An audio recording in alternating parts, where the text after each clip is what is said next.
Fire Podcast numéro 81. Les 120 jours en Cénacle continuent. Aujourd'hui, nous parlons de l'exercice du charisme de la foi dans l'évangélisation.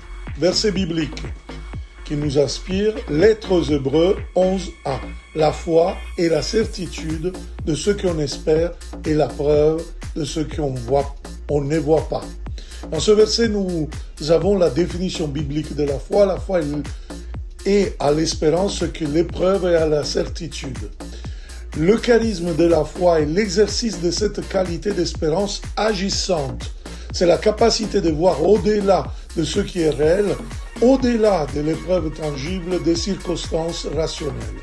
Cette façon, le charisme de foi nous aide à voir des possibilités, des perspectives de vie que nous ne verrions pas autrement. Cela nous aide à comprendre et à agir en supposant que Dieu nous conduit sur le chemin bien clairé, sur un chemin de vie plus riche, plus belle, plus abondant. Par conséquent, nous nous engageons activement à utiliser le charisme de la foi dans l'évangélisation et nous soutenons notre communauté, l'Église, en lui donnant la conviction nécessaire pour aller de l'avant. Nous leur donnons le courage d'affronter les inquiétudes, les insécurités, les doutes, en témoignant que nous croyons vraiment à la promesse du Christ, qui est le seul sauveur de notre vie.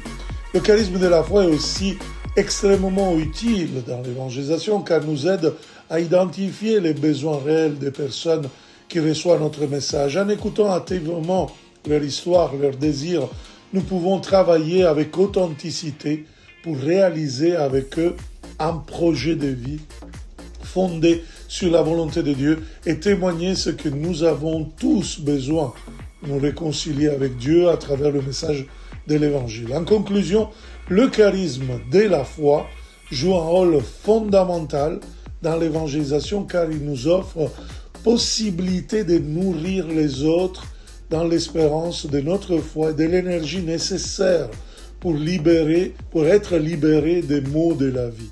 Souvenons-nous toujours de nourrir notre charisme de foi à travers des témoignages cohérents et crédibles.